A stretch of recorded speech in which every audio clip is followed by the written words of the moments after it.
Today we are going to be discussing emergency preparedness basics. These are the tools that every household should have in place in anticipation of an emergency. First, we'll discuss the home emergency kit. This kit should cover the essentials. It should be filled with items that meet your basic needs. It should have at least 1 week's worth of supplies and stored somewhere easily accessible but protected from extreme temperatures and humidity. Your home emergency kit should contain a minimum of a week's supply of food and water. There should be 4 liters of water per person per day. The food should be non-perishable, sealed, and unexpired. Be sure to have a can opener in your kit and a small cook stove to heat your food with. Bowls and cutlery are also a good addition to your kit. In the event of a power outage, be sure to have a flashlight and battery-operated or hand-cranked radio so you can listen in for updates. Always have spare batteries on hand. Your kit should contain personal toiletries, medications, first aid kit, and spare glasses or hearing aids if required. Be sure to have garbage bags and wet wipes to help with sanitation and hygiene. Spare clothing will help keep you warm and maintain proper hygiene. Emergency blankets also come in handy in this kit. Make copies of your emergency plan and important documents to store in your kit. These documents can include insurance papers, birth certificates, marriage certificates, passport and identification numbers, banking and credit card information, household inventory, educational records, and recent photos of family members.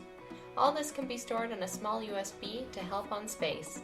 Be sure to make copies of household and safety deposit box keys.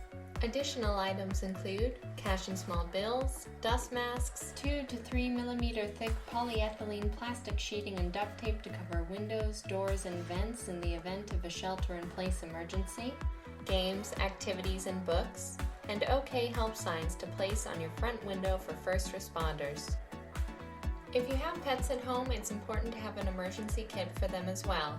Items in the pet kit should include 7 days worth of food and water, a spare leash and collar, pet registration ID, medical history and recent photos of your pets, spare toys, crate or carrier, and a list of pet-friendly accommodations in your area and outside of your community.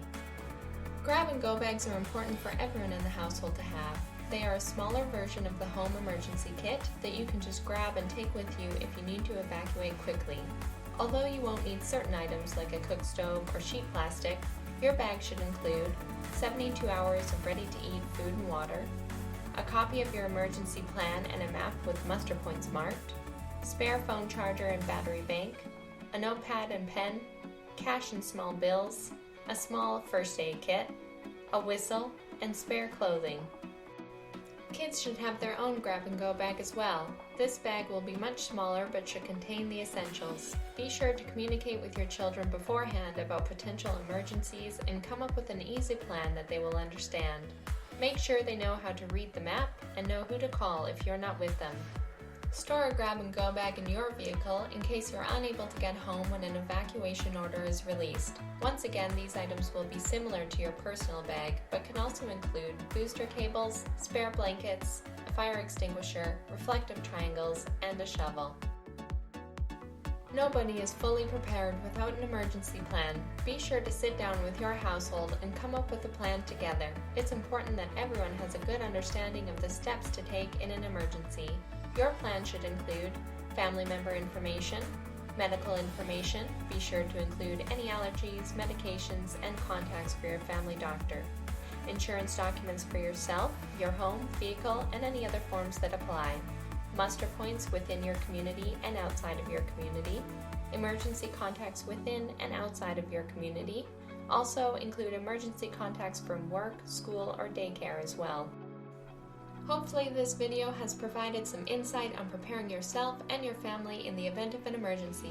Thanks for tuning in, and remember to know the risks, make a plan, and be prepared.